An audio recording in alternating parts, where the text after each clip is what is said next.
Another day, another basketball stories na naman ang pagkukwentuhan natin. At ngayon nga ay pag-uusapan natin ang balitang bagong move na gagawin ng Golden State Warriors at ang latest update sa pagkuha ng Philadelphia 76ers kay Jrue Holiday. Kagaya nga po ng napag-usapan natin, pinasinungalingan na nga po ng front office ng Jazz W ang mga nagsilabasang balita ng mga nagdaang araw na plano nga po ni Stephen Curry na mag-request ng trade.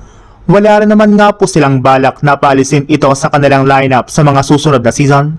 Sa katunayan, kahit man nga po nabigo sila sa pagkuha kay LeBron ay hindi pa rin nga po sila humihinto sa paggawa ng plano para mapalakas ang kanilang lineup. At this time nga po ay sinusubukan ng kunin ngayon ng front office ng Jazz W si DeMar DeRozan na siyang isa sa mga pinakamagaling na player na available ngayon sa free agency market.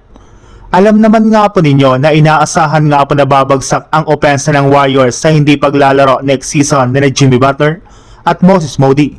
Kaya kung sakali man nga po na makuha nila si DeMar DeRozan, ay sigurado nga na po na ikakatuwa ito ni Stephen Curry dahil sa wakas ay mayroon na nga po silang bagong player na makakatulong sa kanya pagdating sa scoring.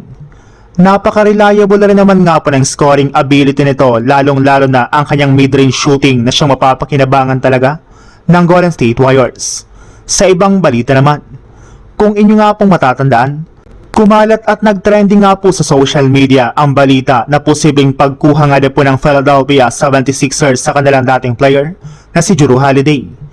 Ayon nga po dito, pinaniniwalaan nga po na posible itong i-buyout ng Portland Trail Blazers kasunod ang pagkakaroon nila ng napakaraming guard sa kanilang lineup.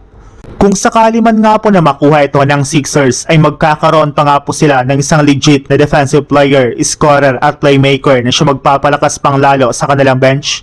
Kaya hindi na nga po nakakagulat bakit marami mga fans ng Sixers ang umaasa na mangyayari ito sa mga susunod na araw. Subalit nilinaw na rin naman nga po ng isang NBA analyst na imposible o malabo nga na pong i-buyout ng Blazers ang kontrata ni Holiday dahil nagkakahalaga lang naman nga po ito ng $33.6 million contract. Wala nga pong team sa NBA ang magbabuyout ng ganito kalaking kontrata dahil sobrang maaapektuhan nito ang kanilang cap space. Kaya ang nag-iisang paraan na lamang nga po para makuha ito ng 76ers ay sa pamamagitan lang naman ng trade para matapatan ang napakalaki nitong kontrata.